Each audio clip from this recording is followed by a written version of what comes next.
Se le denomina el cuarto poder dentro de los estados, justo por detrás del ejecutivo, del legislativo y del judicial.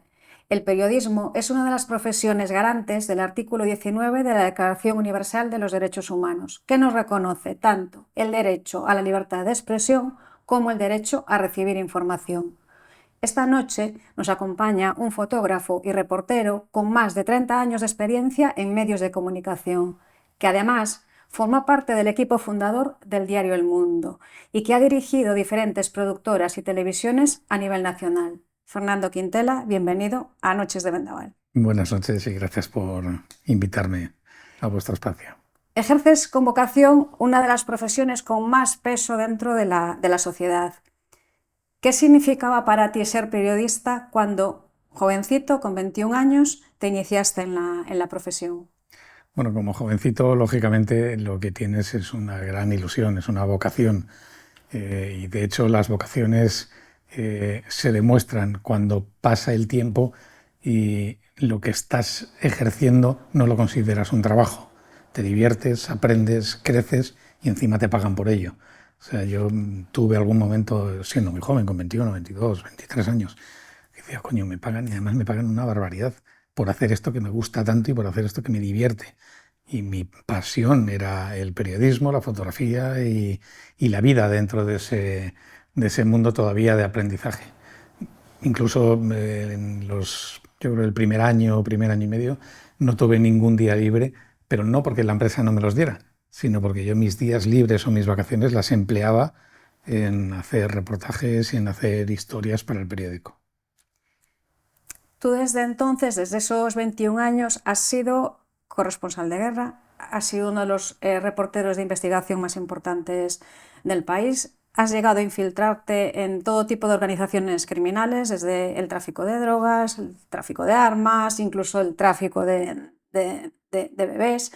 Y en alguna ocasión te he escuchado decir que se ha visto relativamente poco de lo mucho malo que tú has llegado a ver. ¿Por qué?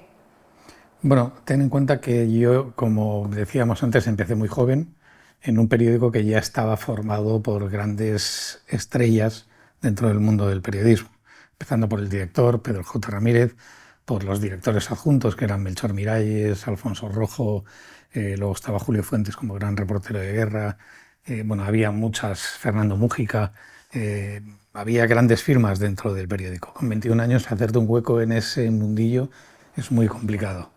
Entonces, yo inicié muchos trabajos como fotógrafo, porque al final a mí, a pesar de haber pasado por la Facultad de Periodismo, de haber estudiado periodismo, de que me digan tú eres periodista o yo puedo decir yo soy periodista, yo soy ante todo fotógrafo. O sea, esa es mi pasión, esa es todavía mi ilusión, a pesar de la edad que ya tengo.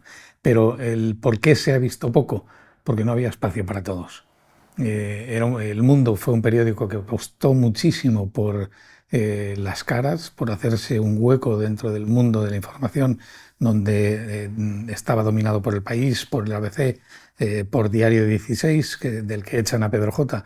Y es Pedro J. el que monta El Mundo, y El Mundo, como una forma de promoción y haciendo valer el talento que tenía dentro, se apoya mucho en esos grandes nombres. El llegar un chaval con 21 años a intentar ocupar uno de esos puestos era un atrevimiento. Entonces, muchas veces hacías cosas que apenas se veían. Yo pasé temporadas en la guerra de Bosnia o en Ruanda, de las que prácticamente se han visto 3 crónicas, 10 o 12 fotos, no se ha visto más. El resto lo tengo yo guardado y espero que algún día pueda contarlo y enseñarlo. Y luego a eso le unías en el que en mi entorno personal, cuando volvías de alguno de aquellos grandes eventos, a nadie le interesaba. Éramos muy jóvenes, vivíamos una época muy especial en la vida social y en los intereses de la juventud de aquella época. Y yo recuerdo volver de Sarajevo, o volver de Ruanda, o volver de Sudáfrica o de Nigeria, donde pasé las de Caín, no le interesaba a nadie. O sea, el tema de conversación era la fiesta, la noche, el partido del Real Madrid y poco más. Eh, yo lo considero me lo tomo como un sistema de defensa. En una de las ocasiones lo hablé con uno de mis amigos y me decía, es que no quiero oír eh, hablar del sufrimiento. No quiero que nadie me cuente lo que se está sufriendo en otros lugares, lo que está. Y en mi familia también lo considero como un elemento de autoprotección. A mí no me preguntaba nadie. Por Que, miedo a que te pasase algo, a lo mejor, o por miedo a saber que habías estado en eh, riesgo. sí, no sé muy bien por qué, o a lo mejor formaba parte de una personalidad mía demasiado atrevida en aquel momento, o demasiado, o quizá en algún momento exhibicionista, o pretendidamente exhibicionista, pero me encontraba con que yo llegaba a casa y somos 7 hermanos. Ningún hermano mío me preguntaba dónde había estado, qué había hecho, cómo lo había vivido, qué se sentía al estar en estos lugares. Y mi padre y mi madre, bueno, pues quizá por mi madre, por sufrimiento muy natural. Y con mi padre sí, hubo una vez en Ruanda, conseguí hacer una llamada a través de un teléfono satélite del ejército francés y mi padre me preguntó, ¿cómo estás? Y le dije, estoy cansado. Y él dijo la palabra clave, tienes que estar cansado de ver tanta muerte. Estás en un lugar y con una edad que no te corresponden. Es lógico que estés cansado. Pero bueno, aún así no me rendí, no le daba excesiva importancia, quizá se la dé más ahora, cuando veo que hemos crecido, que hemos madurado, nos hemos hecho mayores y me da un poco de pena el haber vivido tantas cosas y el haberlo podido utilizar para el bien de otros en tan pocas ocasiones. Eh, Incluso me llegué a enrolar, por decirlo en términos, ya que estamos en Marineros. cerca de puertos de mar, me llegué a enrolar con una organización no gubernamental, con una ONG que empezaban a tomar fuerza en principios de los años 90, mediados de los 90, y me llevé una gran decepción por cómo funcionaban por dentro. Ya. De hecho, uno de los grandes problemas que tuve, lo tuve colaborando con una ONG en la que descubro una corrupción, una trama de corrupción de menores liderada por un médico español de esa ONG. Veo que el gobierno del país, el gobierno cubano, no hace nada. Primero lo detienen y luego liberan a este médico solo con la condición de que no vuelva a pisar Cuba. Y también con la condición de que esa ONG no dejase de enviar medicamentos al país. Medicamentos con los que se traficaba, por otro lado. Llegaban a la sede de la ONG y los que estaban allí ejerciendo la parte logística, los locales, no los expatriados que estaban allí, Sí. los locales, lo que hacían era vender, en vez de entregar esa medicación, la vendían a la población que más lo necesitaba. Había colas en la puerta de casa de esta ONG llamando, oye, necesito aspirinas. Vale, pues Tanto $10. precio y tal. Y eran medicamentos que se habían donado. Bueno, fueron épocas, fueron años de experiencias, de crecimiento, de dolor y de mucho aprendizaje y de mucho desengaño. ¿Te sentías en esos momentos diferente a tu grupo de amigos y al mismo tiempo solo? ¿Sentías soledad al no poder, pues como todos, tomándose pues una caña, contar pues cómo te ha ido la semana o cómo te ha ido pues tu último viaje de trabajo? ¿Tenías esos sentimientos de quizás soy más maduro que ellos, hay aquí una brecha y No, soledad o no? no, yo por definición y casi como condición de nacimiento he sido una persona llena de complejos y llena de temores y con un afán siempre de agradar a los demás y de buscar el aplauso en terceros, con poca visión de futuro en el lado personal. eh, no me preocupaba el no estar en el día a día de mis amigos. Cada uno nos íbamos construyendo nuestra parcelita de vida y coincidíamos prácticamente todas las semanas, pero cada uno éramos muy jóvenes, teníamos nuestro trabajo. No me sentía ni superior a nadie.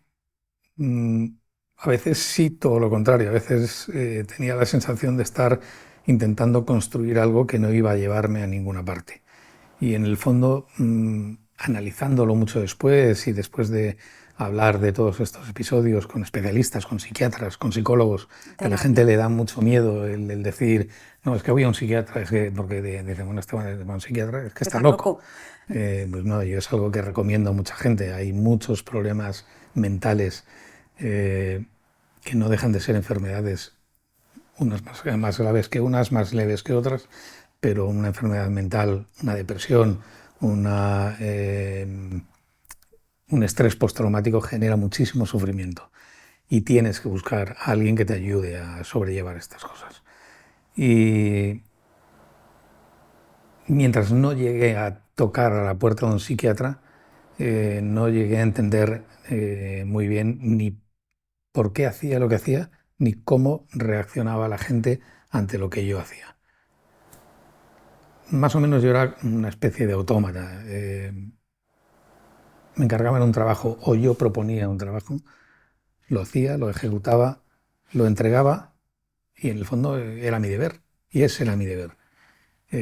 Pero quizá yo esperaba algo más.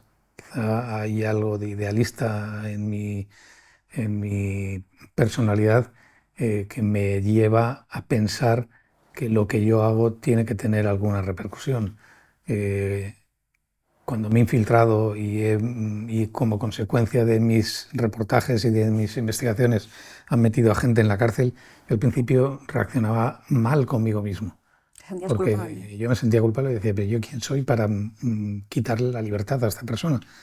Hasta que entendí con un psiquiatra que yo no meto a nadie en la cárcel, se meten ellos solos. Sus actos. Que yo cuento lo que hay, cuento lo que pasa, los pongo en televisiones y luego pues hay unas consecuencias que yo no las pido. Pero bueno, son etapas, son tramos vinculados a mucha inmadurez, a mucha juventud, a un deslumbramiento en el que es muy fácil caer, que es el reconocimiento en las televisiones, en el papel impreso, ver tu nombre, de repente empiezas a ganar una cantidad de dinero, ahora ya no ocurre, pero en aquella época sí ocurría. Pagaban muy bien este tipo de trabajos y a este tipo de reporteros como lo era yo en aquel momento. Y bueno, pues todo eso te hace tener una visión de la realidad un poco distorsionada. Al hilo de lo que comentas, tu trabajo te ha llevado a estar en diferentes lugares en los que pues, estaban sucediendo cosas y tu misión era muy clara, contar, ¿verdad?, realmente de lo que allí estaba sucediendo.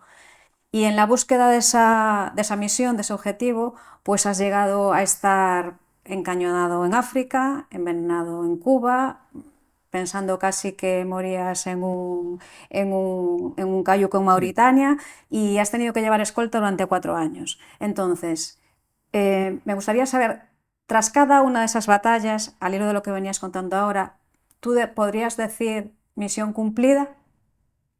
No, misión cumplida en la vida no se puede decir. Uno cumple su misión en la vida cuando alcanza el final con una satisfacción no solo personal, sino la satisfacción de terceras personas. En un periodista la misión cumplida es un objetivo profesional. Para mí esa misión cumplida tiene que aunar la parte profesional y la parte personal. Yo no puedo decir misión cumplida por ninguno de los trabajos que haya hecho. Es más, has citado alguno como el reportaje del Cayuco, Sí. en el que no murieron, asesinaron a 2 personas. No me permitieron contarlo al llegar, al ser rescatados.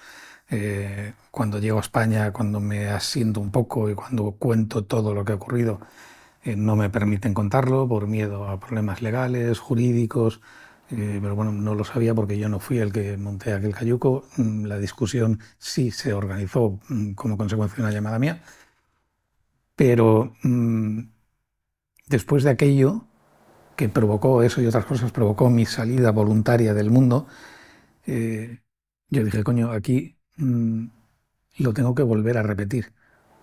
porque yo aquella llamada no debí, llamada de auxilio para que nos vinieran a rescatar, Es no que debí si no os hacerlo. moríais. Ya, pero es que esas 42 personas y la historia que yo quería contar, y por eso me metí en el cayuco, la historia de esas 42, 44, que al final fueron 42, personas que me acompañaban, y me lo decía uno de ellos, es nosotros hemos elegido entre o triunfar si llegamos a Europa o morir en el camino. Si tú quieres contarlo, tienes que asumir esas dos premisas de la misma manera que nosotros. Yo, en un momento en el que ya vi que aquello no tenía viabilidad, que el cayuco se iba a fondo, que ya había habido más de una discusión y había menores en el cayuco, decidí hacer una llamada de auxilio con un teléfono satélite que yo llevaba y con la premisa de que si un teléfono determinado en la redacción sonaba es porque era yo el que llamaba porque había un peligro. Eso es jugar con ventaja. Eso es... Ir con las espaldas cubiertas. qué miedo, como llegó a decir uno, es que Fernando se hizo caquita en los pantalones. Ya. Bueno, fue real, física y psicológicamente.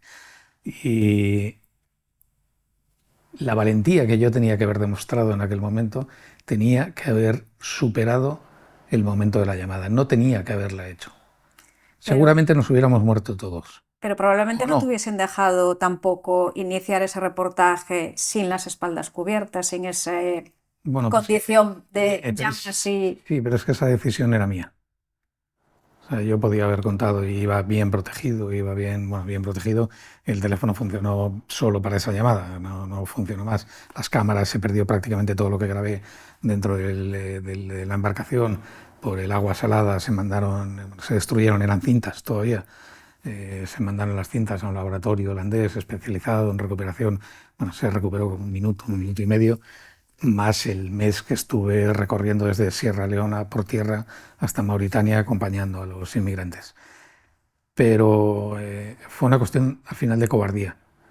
Yo sabía que ese 7 de julio,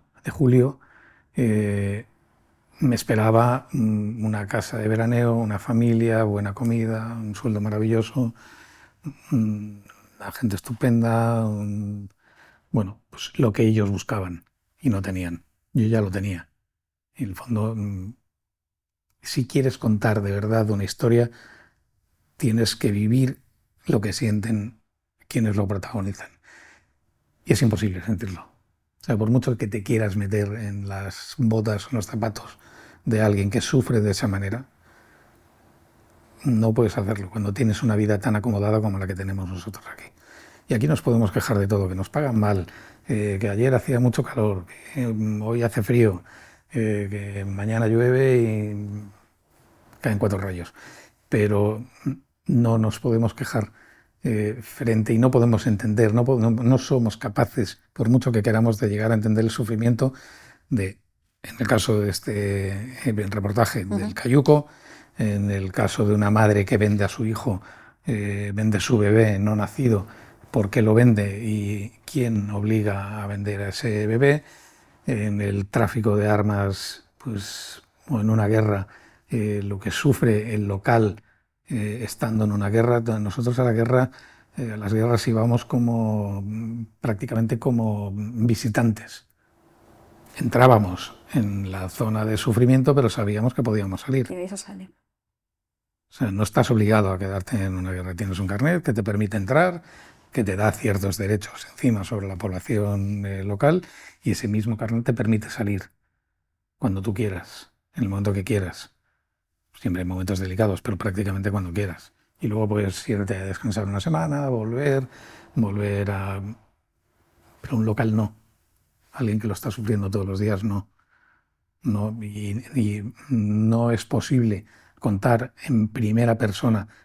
Cuentas tu experiencia, pero siempre va a ser una experiencia impura, porque no vas a poder llegar al nivel de vivencia, de sufrimiento y de sensibilidad que tiene el que lo sufre porque le ha tocado, no porque yo lo he elegido, ya sea periodista, ya sea médico de una ONG o ya sea un militar. No se puede contar la realidad de estos lugares de sufrimiento.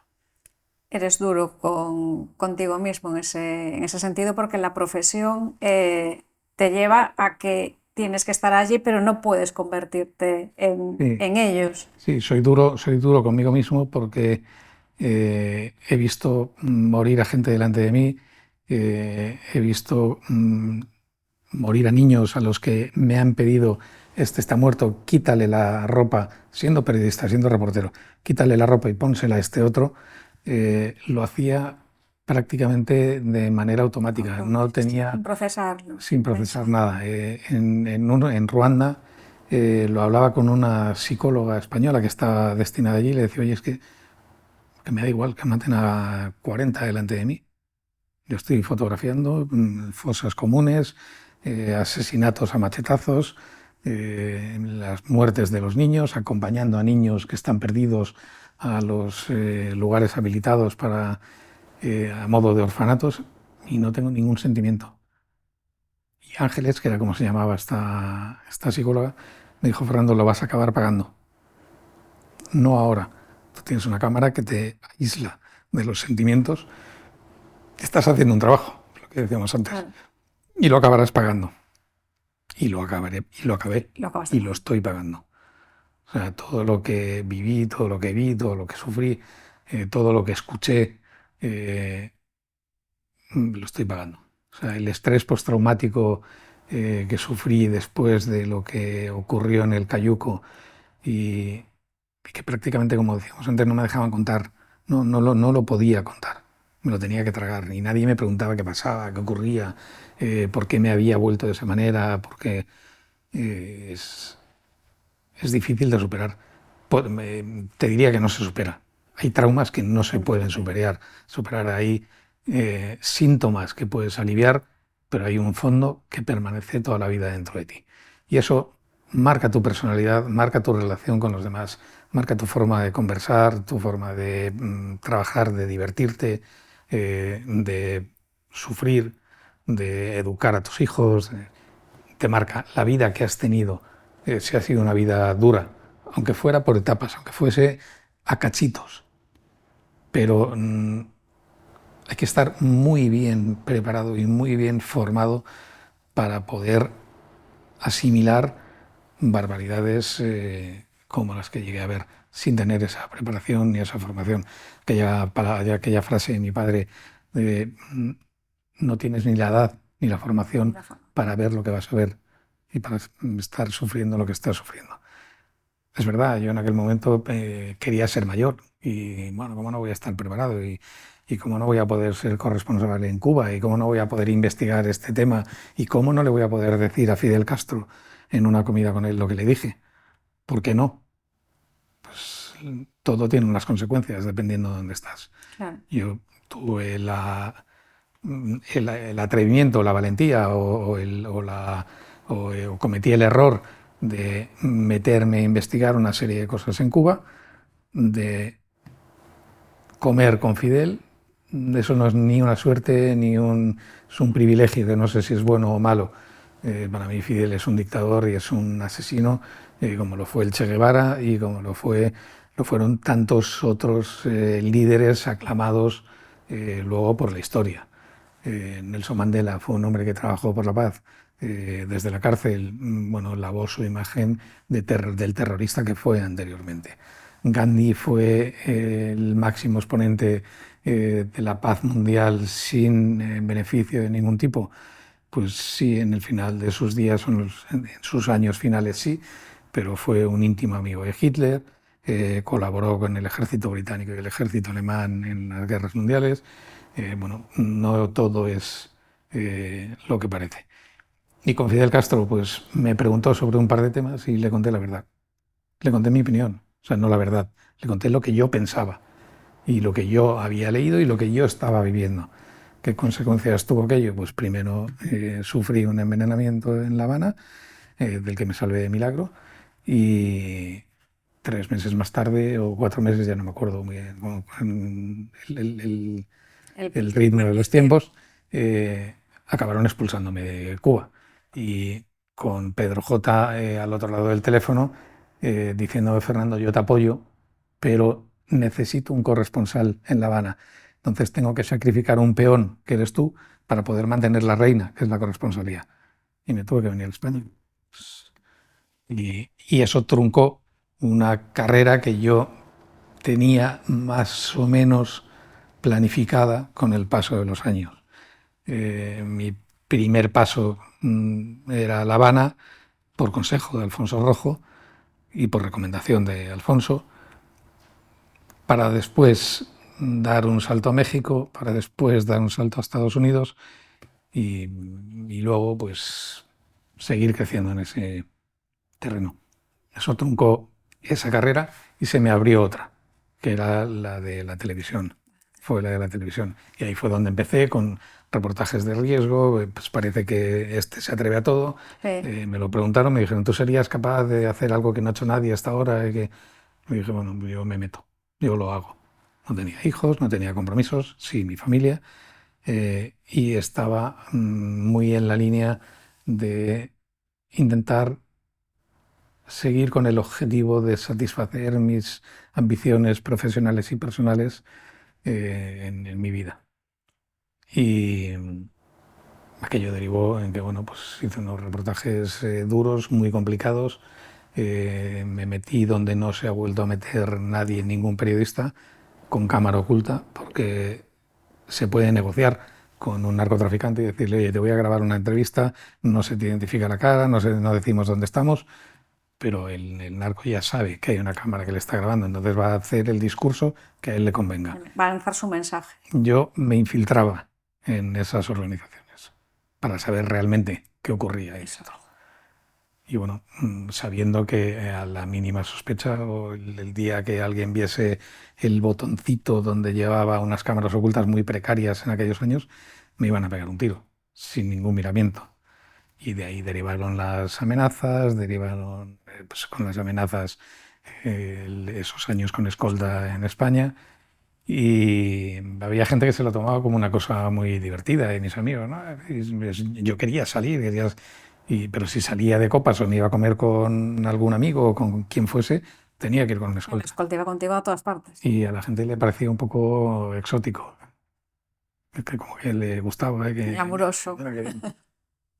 Quedamos donde el escolta, Sí. el punto de referencia era el escolta.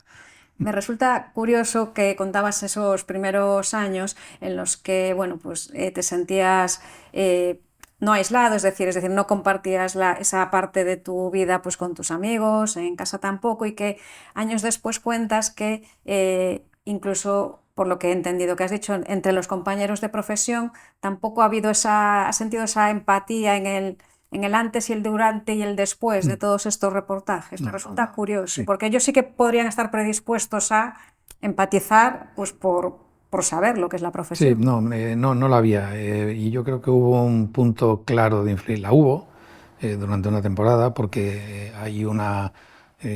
yo nunca llegué a pertenecer a ese grupo porque llegué quizá demasiado joven, pero de los corresponsales de guerra se formó un grupo que llamaban La Tribu, de los corresponsales de guerra españoles. Yo llegué muy joven a ese terreno, pero sí tenía el apoyo de todos ellos. Cuando empiezo a utilizar la cámara oculta, todos estos corresponsales de guerra, eh, sobre todo los de la vieja escuela, son periodistas muy puristas en el ejercicio milimétrico de su profesión, en el respeto a los demás, en lo que se puede y no se puede contar, en dónde está el límite de la libertad de expresión, dónde está el límite de la libertad individual y el derecho a la intimidad frente al derecho a la información. Y quizá mi incursión con la cámara oculta, eh, quizá no, yo lo vi así, como que me estaba agrediendo a esa parte Les del violentaba. sector. Sí.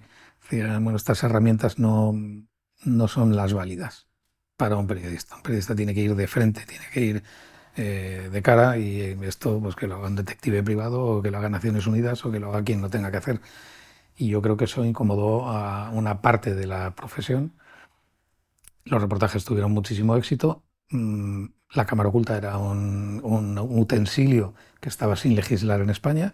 Como consecuencia de mis inicios con la cámara oculta y del equipo con el que yo trabajaba, la cámara oculta se empezó a prostituir y se empezaba a utilizar ya en programas del corazón, Sí, cierto. se utilizaba para sacar totales de forma oculta cuando no era necesario.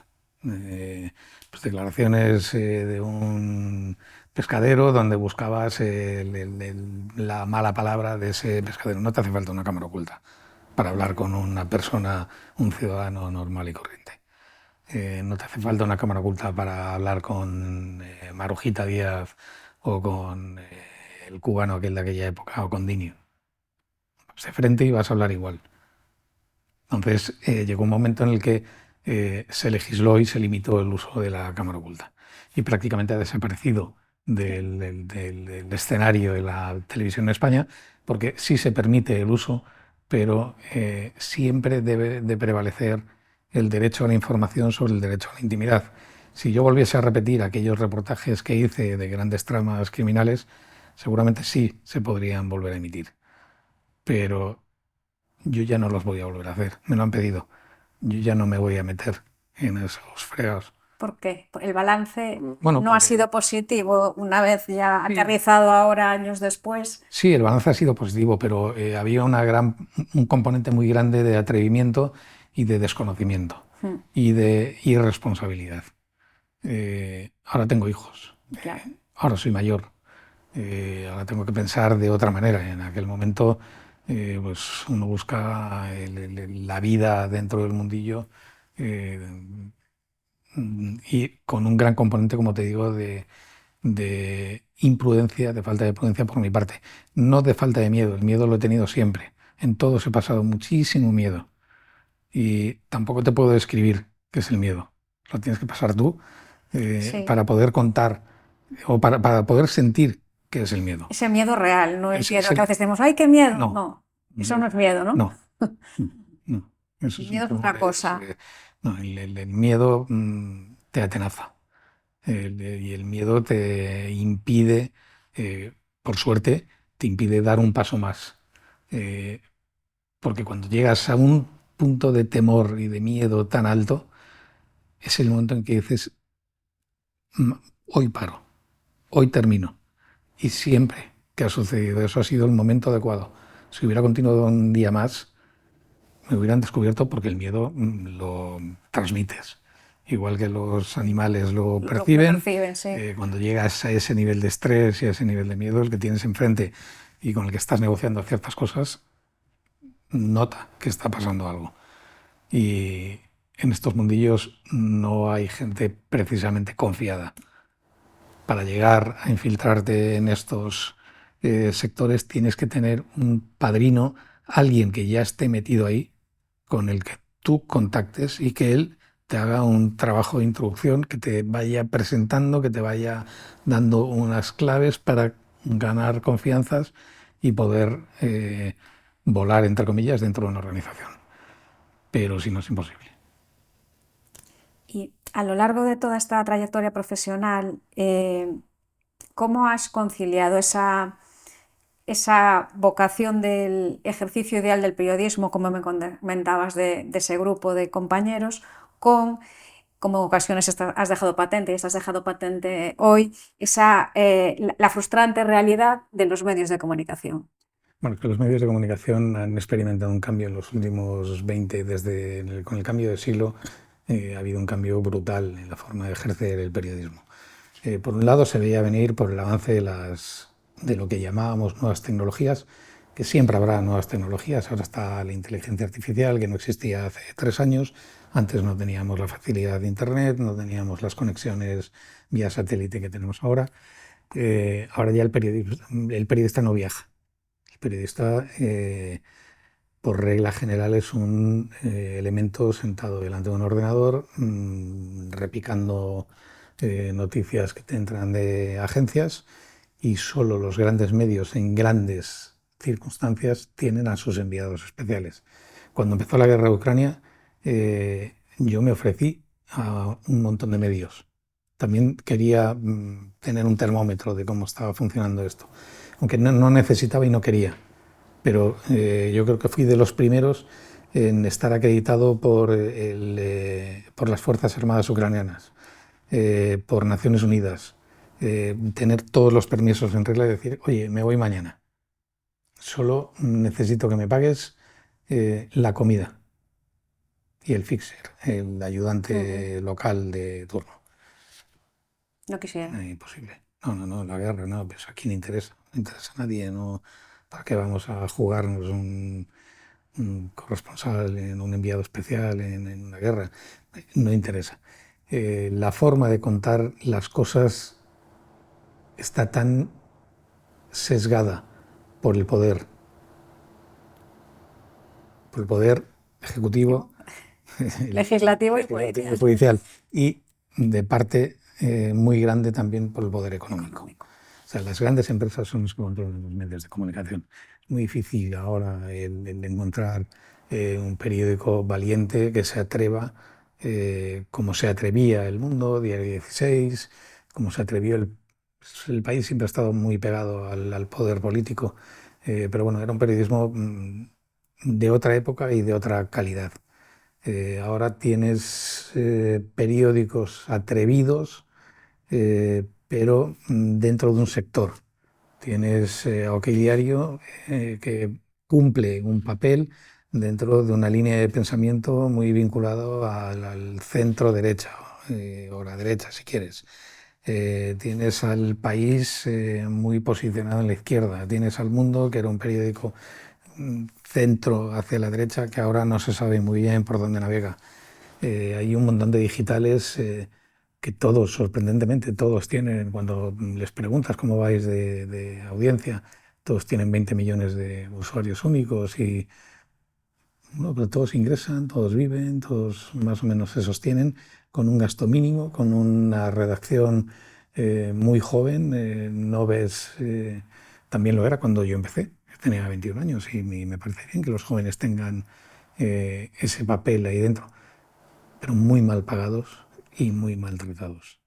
Eh, no se hace el periodismo que se hacía hace 20 años ni de broma. Yo creo que volverá esa época dorada que tuvimos de la mano de la privatización de las producciones audiovisuales. Cuando las OTTs estén asentadas en España, ya lo están más o menos, están empezando a asentarse en Estados Unidos, y no digo OTTs de entretenimiento como puede ser Netflix o Disney, cuando el mundo tenga su propia OTT, cuando OK Diario tenga la suya, cuando El País tenga la suya, Televisión Española ya la tiene. Sé que las televisiones autonómicas todas han destinado ya un presupuesto en 2024 para crear su OTT y exista una financiación menos significada de la que hay ahora para sostener esos medios, bien sea por suscripción, bien sea por un pre-roll, mid-roll, post-roll, publicidad programática, que no sea tanto el banner del Corte Inglés que te condiciona las noticias que aparezcan en página par o impar, cuando la opinión esté liberalizada y consentida a través del medio audiovisual. Yo creo que ahí habrá una nueva oportunidad para hacer otra vez periodismo. Y el periodismo tiene que estar muy vinculado al ciudadano. O sea, además de que el periodismo debe ser un periodismo de proximidad, el ciudadano tiene que participar, tiene que poder tener la posibilidad de tener un canal para él, no ya de un grupo de ciudadanos. Si tú quieres tener tu propio canal, esas OTTs que se están empezando a formar te deben de dar la oportunidad de tener tu canal, de decir lo que te dé la gana en ese canal, y si por ahí te entra algo de dinero, que sea un dinero para ti, seas periodista, político, economista, médico o lo que sea. Todo es información, en todas partes hay información. Pero tiene que existir esa libertad de información, esa libertad de prensa, esa libertad de opinión de la que presumimos en España y que realmente no tenemos. Veo que gestionas esa decepción con esperanza.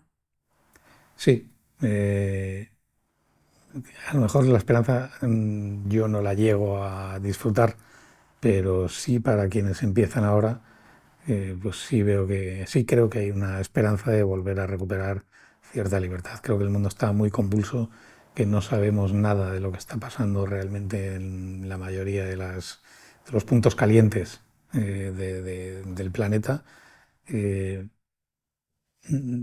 Puedes preguntar en España, pero ni siquiera sabemos lo que pasa aquí. O sea, ni siquiera el votante español sabe ni a quién está votando ni por qué está votando.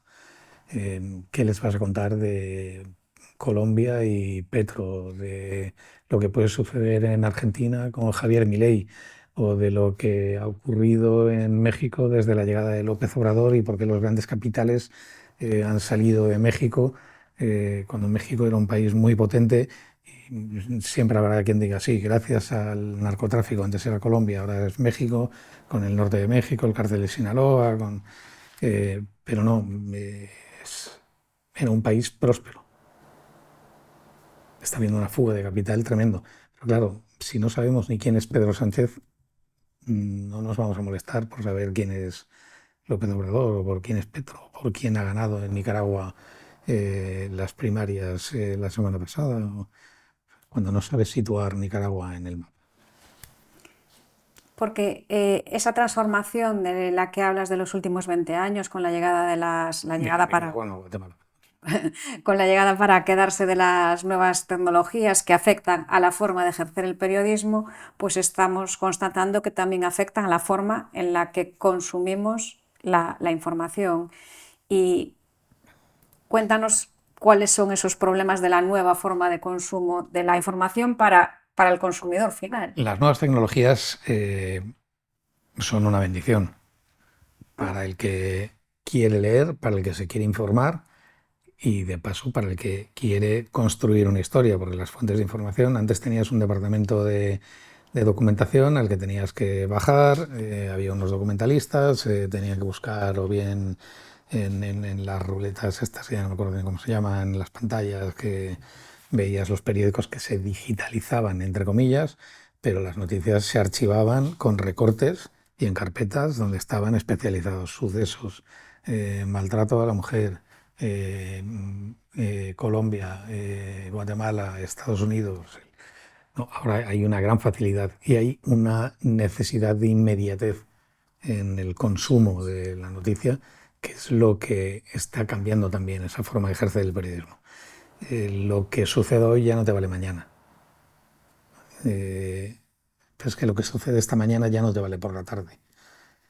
Si ahora va a dimitir, si mañana va a dimitir, o se ha anunciado que va a dimitir el presidente de la Federación Española de Fútbol, se anunció, los primeros medios lo anunciaron a las 5 de la tarde, pero a las 8:30 ya había algún medio que lo estaba desmintiendo. Eh, Qué locura, ¿no? Dices tú, ¿a quién me creo? es una locura. Y para poder hacerte una composición o formar una opinión, por los medios de comunicación no dejan de ser formadores de opinión y Sí. los departamentos y las columnas de opinión de los medios tradicionales, los de todos los medios, pero los clásicos, los que lee todo el mundo, siempre han tenido las grandes firmas, pues porque influyen, porque son los influencers que ahora están muy de moda, pero ahora en vez de antes, en vez de anunciar ropa, maquillajes, restaurantes, y pues antes recomendaban lecturas, hacían análisis político, hacían análisis literario, escribían bien. eh,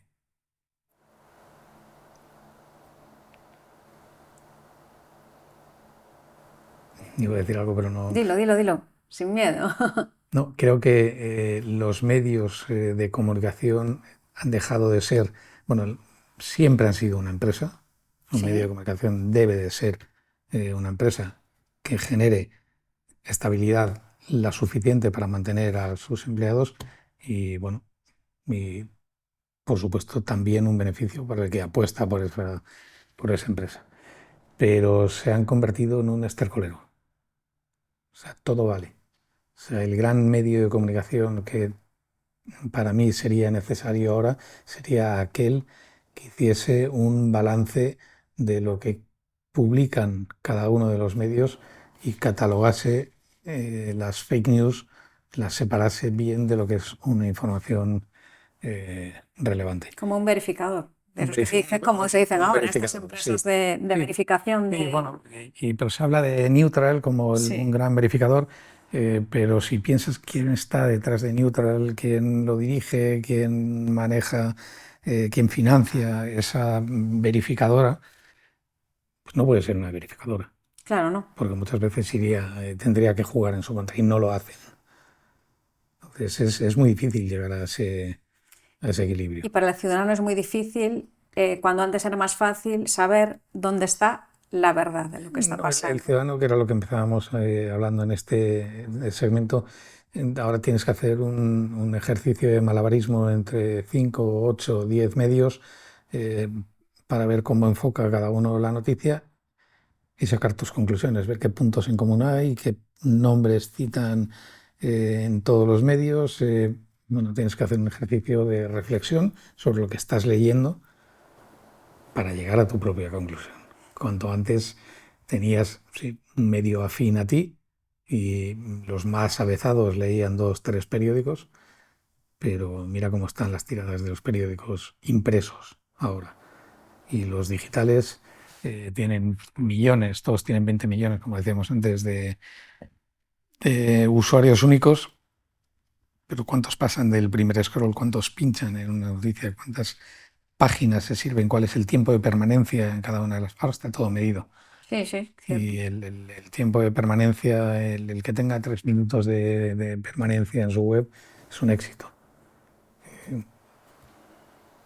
3 minutos no te vale para informarte de nada. No, y tampoco es que tengas muchos más para leer, siete, pues sobre una noticia concreta, siete versiones, como dices tú, analizarla, sacar la conclusión. Bueno, y Entonces, hasta menos porque son de pago la mayoría. claro, Y esa es otra. Entonces, ¿cómo el ciudadano de a pie consigue formarse una opinión veraz, que era lo que esperaba que le proporcionase la profesión del periodismo, o que hasta ahora era proporcionado sí, esa información veraz pues por la no, profesión? no existe. La gente recurre a redes sociales como Twitter, ahora X, Ujú. eh, donde si antes hablábamos de que los medios de comunicación son un gran estercolero, no todos, pero muchos de ellos, lo que sí es un estercolero, un vomitadero de verdad, son las redes sociales. O sea, hay una falta de regulación, hay una falta de respeto, hay un intrusismo y hay una permisividad a la opinión tras un escondite que a mí me parece insano. O Sin sea, duda. yo participo muy poco en redes sociales y participo con fotografías, pero no opino, porque tu opinión deja de valer nada en un minuto. En el minuto siguiente al que alguien a quien tú no conoces, con una cara de huevo, con un huevito ahí, te insulta, lo rebota a 15 más, eso se convierte en un supuesto mensaje viral, te han destruido en 15 minutos. Y sin embargo, las redes sociales son la principal fuente de acceso a la información Sí, sí. de la juventud. Sí, por suerte hay cuentas verificadas, no todo el mundo. Cuando digo que es Mm. un gran estercolero en una red social como Twitter, es porque dan cabida a todo, a lo bueno, a lo malo, a lo regular, a lo cierto, a lo que es mentira, a cosas inventadas, ataques personales, te puedes, te permiten destruir la vida de otro sin ninguna obligación de reparo a ese daño que has hecho. Me parece muy duro y muy difícil. Pero bueno, los tiempos y la juventud parece que, para mí erróneamente, se mueven pegados a una pantalla. Y antes decían, cuando éramos pequeños, decíamos, había una frase que decíamos con asiduidad, cuando ponías en entredicho algo, había alguien que decía, pero si lo han dicho en la tele. Sí, sí. O sea, O lo han dicho en este periódico, te sí, decía. y si lo han dicho en la tele o lo han dicho en un periódico, es que no había lugar a duda de que aquello era No verdad. hay palabra de Dios. Ahora, si lo ha dicho en la tele, lo normal es que sea mentira. Sí, sí, O si lo ha publicado no sé qué periódico, es que, bueno, es que vete tú a saber. claro, claro, claro. Y entonces, esos principios, esa guía y esos consejos de aquellos periodistas a los que tú consideras tus mentores, si hoy en día iniciases la profesión, si hoy en día Fernando Quintela tuviese 21 años, ¿serían válidos? ¿Tendrían vigor? ¿No valdrían o habría que sustituirlos por otros? No, no valdría. Yo creo que si yo llegase, claro, es muy fácil esto de, claro, si ahora tuviese 21 años sabiendo lo que sé, pero si No, ahora, vamos a poner si ahora me 21 encuentro años, eso con es. 21 años, Y sin saber lo que sabes. no duraría ni un año. O sea, con esos consejos, con esas guías y esos principios que a ti te han llevado a desarrollar la profesión, No, hoy en día no durarías ni un año. no, está demasiado corrompido el mundo de la comunicación y el mundo del periodismo no, y no me gustan el tipo de redacciones que se están organizando eh, sí, normalmente quienes dirigen son más de mi generación, pero hay un poder empresarial tan fuerte y un componente económico tan bestia en todas las empresas que no puedes llegar nunca a un equilibrio. Y contar historias de verdad, como las contaba Fernando Múgica, como las contó Sebastián Salgado, como las contó Manu Leguineche, como las contó, que murió el mes pasado, Ramón Lobo, Sí. con esa excelencia, con esa pulcritud, con esa certeza, es que esos personajes ya no son posibles. Están desapareciendo y quedan, pues queda Gervasio Sánchez, que mantiene sus conferencias y sus exposiciones todavía vivas, pero ya no hay grandes nombres, ya no hay gente joven que digas, coño, es que Sebastián Salgado. Aunque Sebastián Salgado empezó con 40 y pico años, Sí, pero eso que digas, ojo, cuidado, que lo ha pero dicho sí. o que ha entrado por la eh, puerta este señor o esta señora que... eh. No, ya no, ni siquiera los columnistas. Los columnistas, eh, Jorge Bustos, por ejemplo, en El Mundo, lo lees y escribe muy bien, pero no tiene ni la presencia, ni el, por decir esta palabra así tan rimbombante, no tiene el seniority que a su edad ya tenían Paco Umbral, Camilo José Cela, Raúl del Pozo, Jaime Campani, tantos columnistas buenísimos, Carmen Rialt, que ni siquiera para ser columnista no tienes que ser un analista político. Puedes estar hablando de una conversación o del sudor de un camarero que se le cae en un plato de comida. Y me estoy yendo a un ejemplo real.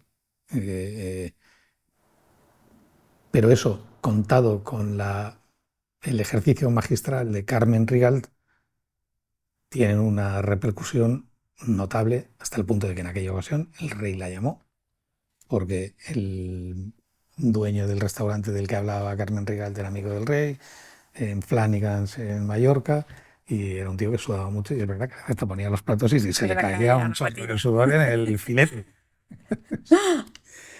Pero no veo...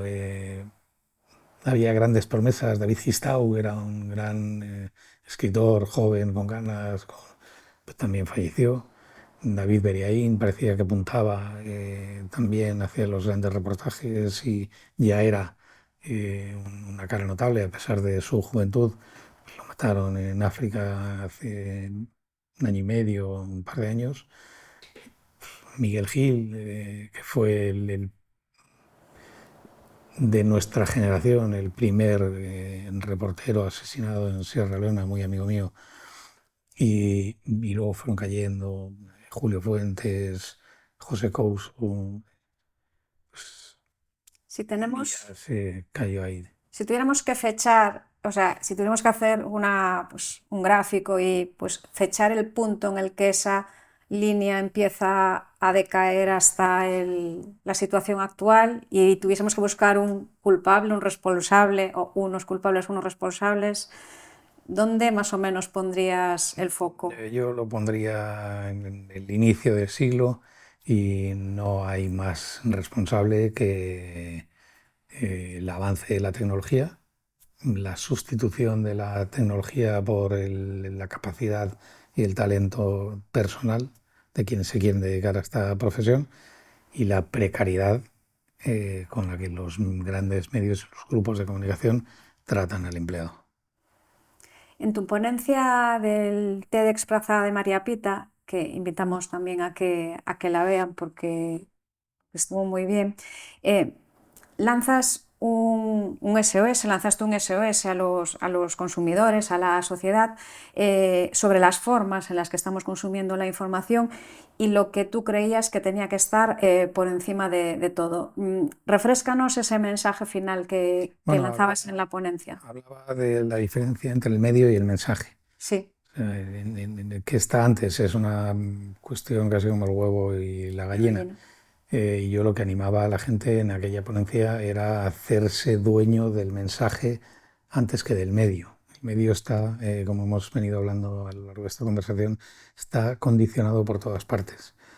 Condicionado por la economía, condicionado por el poder, condicionado por la justicia, condicionado por el propio propietario del medio. Y al final lo que tiene que llegar a la gente es el mensaje. El mensaje tiene que ser limpio. Y los mensajes se contaminan con una facilidad pasmosa. Y es muy difícil llegar a decir, este es el mensaje, dentro de un medio que sabes que está, valga la redundancia, mediatizado por determinados poderes. Pero el mensaje te lo tienes que construir tú. Ayer veíamos una noticia, o por lo menos me llegó una noticia, de la presencia de 3 orcas en una playa cercana. Ujú. Eso genera un revuelo entre la población. Basta con analizar un poquito la foto para ver que es mentira. Que la foto no se corresponde a esta temporada, que no se corresponde al día que dicen que fue tomada y, y que no es verdad. O sea, que sí, hay una familia de orcas que ha sido avistada por ciertos, pero no en este pueblo, no a la distancia y no en la forma en la que... Esa es una noticia falsa, que a través de los teléfonos móviles Se ha inundó difundido. una población completa con miedos, con todo tipo de habladurías, con especulaciones. Ese no es el mensaje. Las fake news es un problema grave Es un problema a nivel mundial y grave. y muy grave.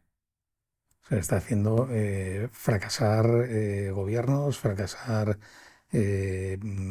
hitos conseguidos por la población en muchas partes del mundo y está invisibilizando los problemas de lugares que necesitan una intervención inmediata. Si ahora sales a la calle y preguntas por qué está pasando en Níger,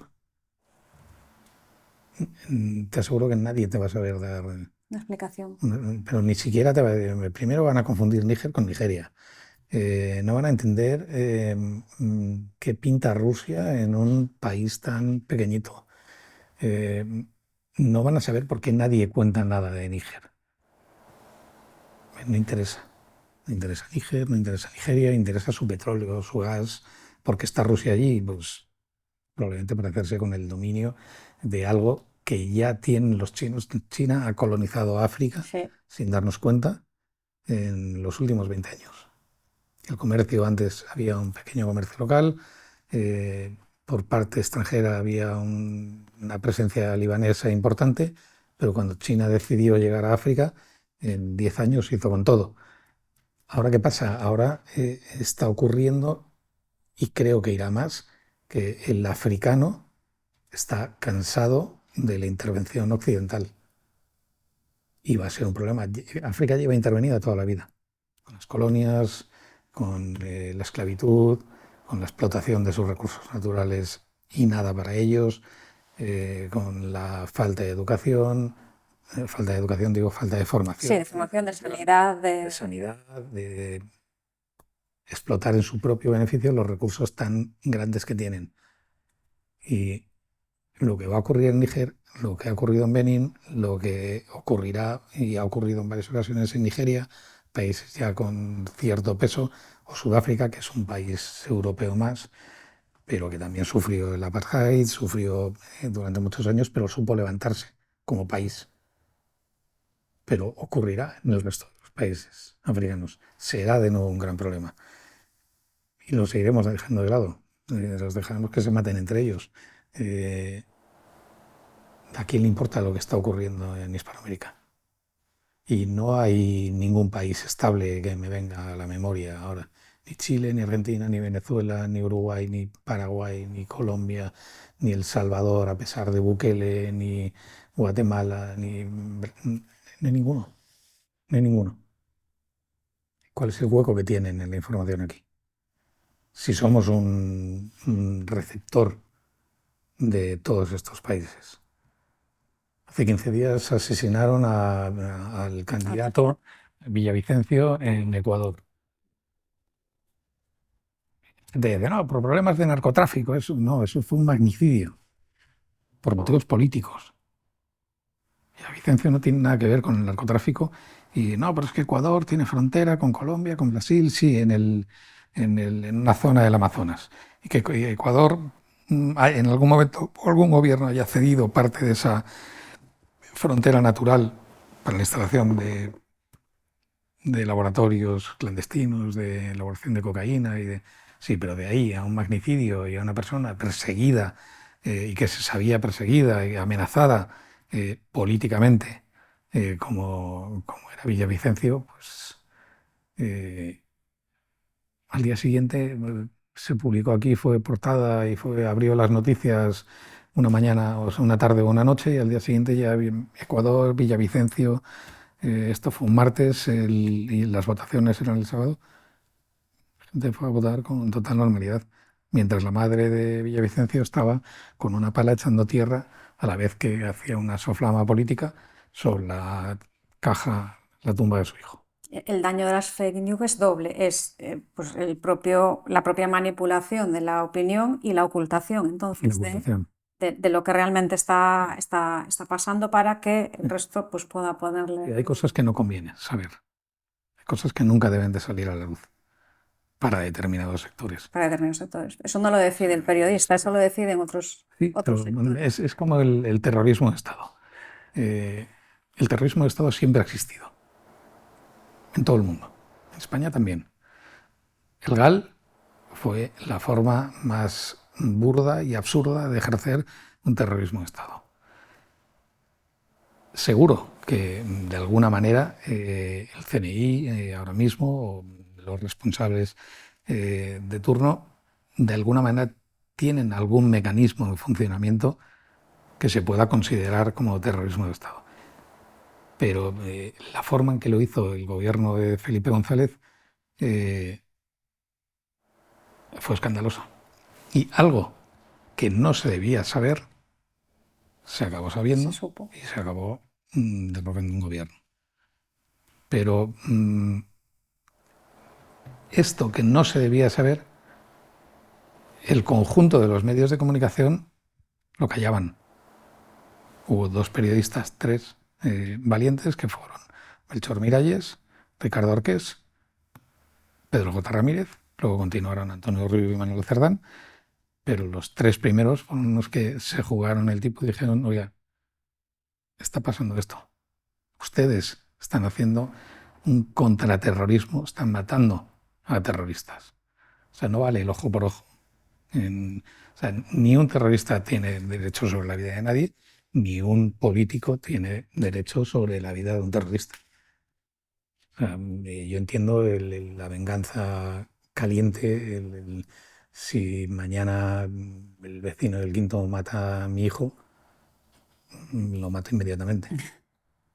Pero acciones tan serias, premeditadas, calculadas, con un componente político tan grande en un estado como fueron aquellos años todavía de mucha inestabilidad, los años de plomo que se llamaban, pues hay cosas que no se deben saber, que los gobiernos no quieren que se sepan, pero siempre hay alguien que lo sabe y que tiene la obligación de contarlo. La normalidad es no contarlo. No contarlo. No se cuenta. Te defines como una persona confiada en exceso. Y en el ejercicio de la profesión, ¿eso ha sido una virtud? ¿Ha sido un problema? No, yo creo que ha sido, en mi vida en general, ha sido un problema. Siempre he pecado de un exceso de confianza, tanto en mi vida personal como en la profesional. Muchas veces digo que hay una película muy famosa que es La cena de los idiotas, donde hay un idiota invitado a una cena para que se rían de él y que es un tío muy confiado, que es François Pignon. Yo creo que siempre he sido el François Pignon en muchas mesas, profesionales y personales, porque pocas veces he puesto peros, pocas veces, a lo mejor es que tampoco tenía una gran lucidez yo como eh, para darme cuenta de las cosas, pero he sido François Pignon en mi vida en muchos escenarios, en mi familia, con amigos, con compañeros de trabajo. eh, Y eso no se cura. no, no, pero bueno, procuro ir a menos cenas ahora. Para no caer en la Para tentación no de no caer. decir que no. En Noches de Vendala solemos cerrar los programas con una pregunta, ¿vale? Y es, ¿cuál sería el mensaje del Fernando Quintela de este momento? Porque el del futuro, pues ya lanzará su mensaje en su momento. ¿Y a quién va dirigido ese mensaje? Mm, Bueno, es que tendría un mensaje malo para Bueno, para quienes han fastidiado, quienes han hecho daño y me he visto dañado en el ejercicio de mi profesión. Y el mensaje sería que no acabarán impunes. Y esto no es una amenaza de tipo narcotráfico, ni ujú. a lo mejor la pérdida de impunidad es acabar contando determinados episodios en mi vida donde, siendo yo ese François Pignon, ha habido gente que se ha aprovechado de esa buena voluntad, de ese buen carácter. Pero fuera de ese tono, yo alentaría y me agarraría a esa eh, esperanza de que el periodismo puede tener una nueva etapa cuando se consoliden nuevas formas de comunicación, como es la comunicación audiovisual vía plataformas libres en forma de OTT, de over the top. Pues con ese mensaje esperanzador y positivo y necesario para la sociedad de ese cuarto poder que es el periodismo, pues te damos las gracias por haber estado en estas noches de Vendaval. Gracias a vosotros.